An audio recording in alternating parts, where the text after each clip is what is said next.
Hello everyone, it's Cassie and welcome back for another Trinity Stamps video. Today we're going to be making a mini slimline card and envelope, so let's talk about the products we're going to be using. We're going to be using this Dir-TEA bunny along with the matching dies. We're going to be using the A Latte Love stamp set for some of those sentiments. We're also going to be using the Graham Cracker alphabet. I love this alphabet. It's brand new, but it is fantastic for little words that you might want to add to your cards. We're also going to be using the Embossed Edge Circle Stack die. Love that one as well. That's another brand new one. And then we're going to be using this 9x4 All Heart Paper Collection, another brand new one. And then we're also going to be using the Mini Slimline Card and Envelope die. I'm going to bring in one more product later on, and we'll talk about that as that comes up. I've got the Dir-TEA bunny inside of my Misty, and I'm going to ink that up with some Blackout ink by Ink on 3. And I'm stamping that down onto some Nina Cream cardstock. And then I'm going to stamp a few more elements. So I did want to have the little broom on the inside of the cup, and we'll talk about that more later. So we'll start with our lightest color. I usually like to color lightest to darkest. Obviously we're doing some alcohol marker coloring, and I've started with my Y30. For the main part of the bunny, we're going to do some Y32. So he's a little bit yellow. And one of the things I like to do with this bunny is a stippling effect.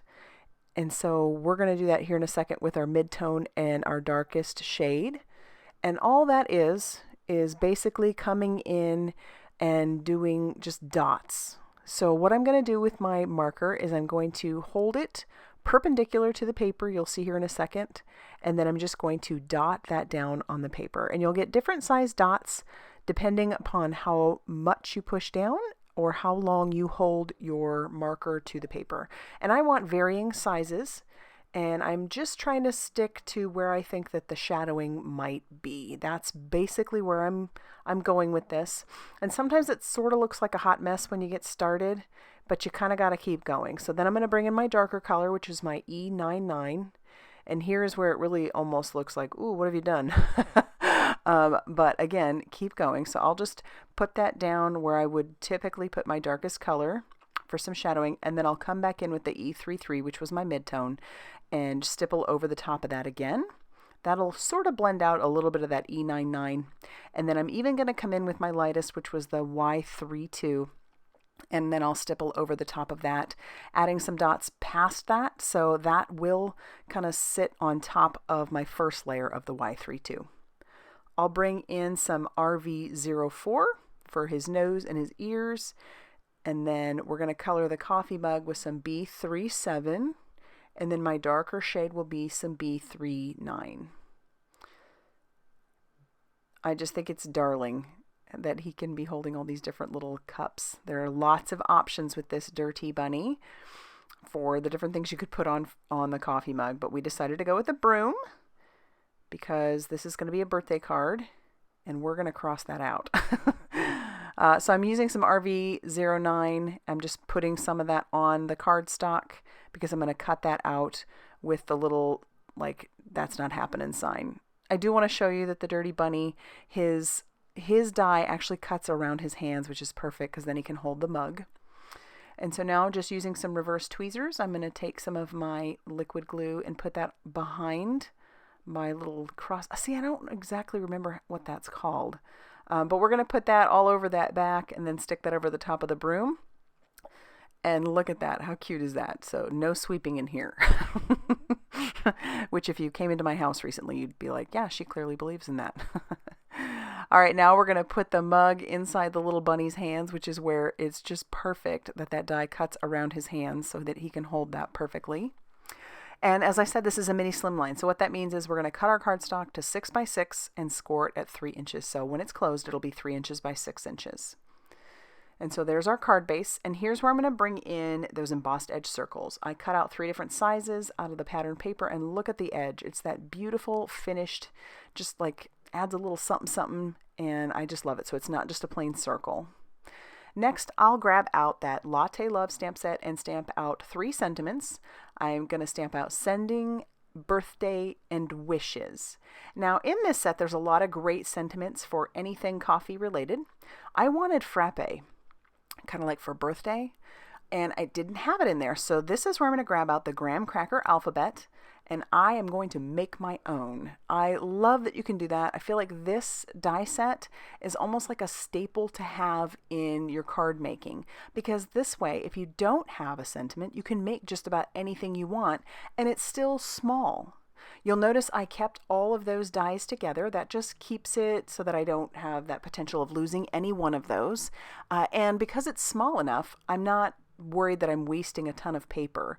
So just running this through my die cutting machine a couple of times, I can get all the letters that I need, and I didn't use a lot of paper. Here's where I decide that I want to add a little extra something to that card base. So I'm going to pull out the 6x9 Slimline Stripes stencil. This is another staple, I feel.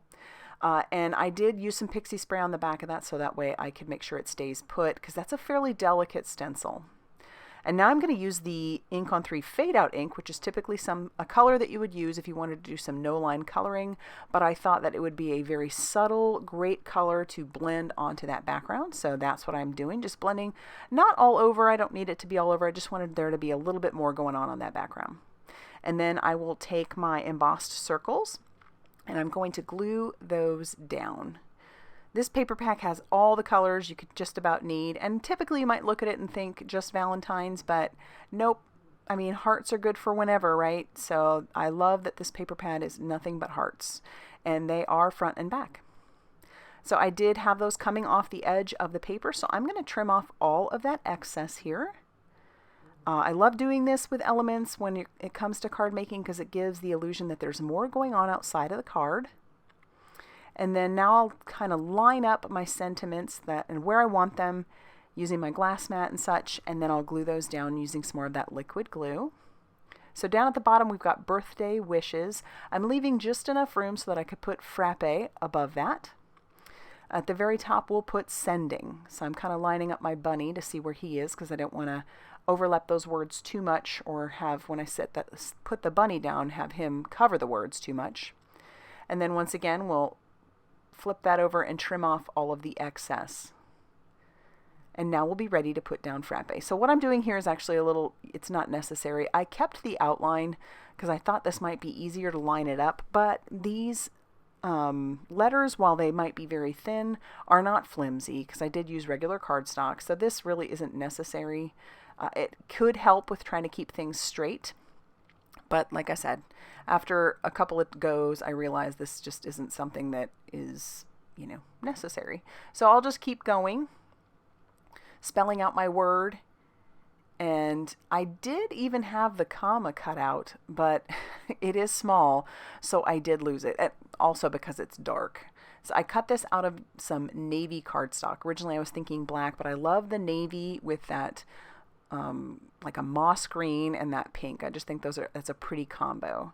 So now we've got the word frappe, and then I'll grab emphasis marker for the E, but in this case I lost it, so I'm just using the inside of the A as my emphasis marker. So I'll grab my crystal katana and I'll just put that little piece there. And it's interesting because some places use it, or some on frappe, and others do not. So I went ahead and used the emphasis marker. All right, for the inside, I took a scrap of my pattern paper, put that down on the lower right hand corner, and then I inked up the bunny with some more of that fade out ink and stamped that on the left hand side. And then I put some foam tape behind my bunny, and then I'm going to stick him down in between. And then I'm also going to grab out some Twilight Sky confetti mix and put that down with my crystal katana along with some liquid glue. And then when we're done with that, we're going to pull in the pieces to make a mini slimline envelope. So that comes from the mini slimline card and envelope die. I just needed the one big piece and two of the side flaps. And when it cuts it out, it also puts down some score lines. So I'm just emphasizing those score lines with my bone folder. That's the ergonomic bone folder. And then now I'm going to use a very strong adhesive. I recommend liquid glue of some sort, because when I just use like tape runner and things, that will always fall apart for me. So I find that liquid glue is the best thing for putting together an envelope, because the last thing you want is for your envelope to fall apart in the mail. So I'm just gluing those pieces down. Then I'll glue the center together. And then I'm also going to glue the bottom flap down. Obviously, I'm not going to glue the top flap just yet. I love how easy the envelope die is for making these mini slimline envelopes. It's awesome because you can use any kind of pattern paper or whatnot that you might want. All right, so here is our card. I love how that turned out, and here it is inside of our little envelope. It's still trying to dry just a little bit, so I'm trying to be careful, but it fits in there perfectly. I'm just so happy with how that turned out. So if you liked this video, I would love it if you hit the like button and consider subscribing if you have not already done so. And check out the Trinity Stamps blog, Facebook page, and Instagram for more Trinity Stamps inspiration. Thanks for stopping by, and I will see you very soon in another video. Bye, everybody.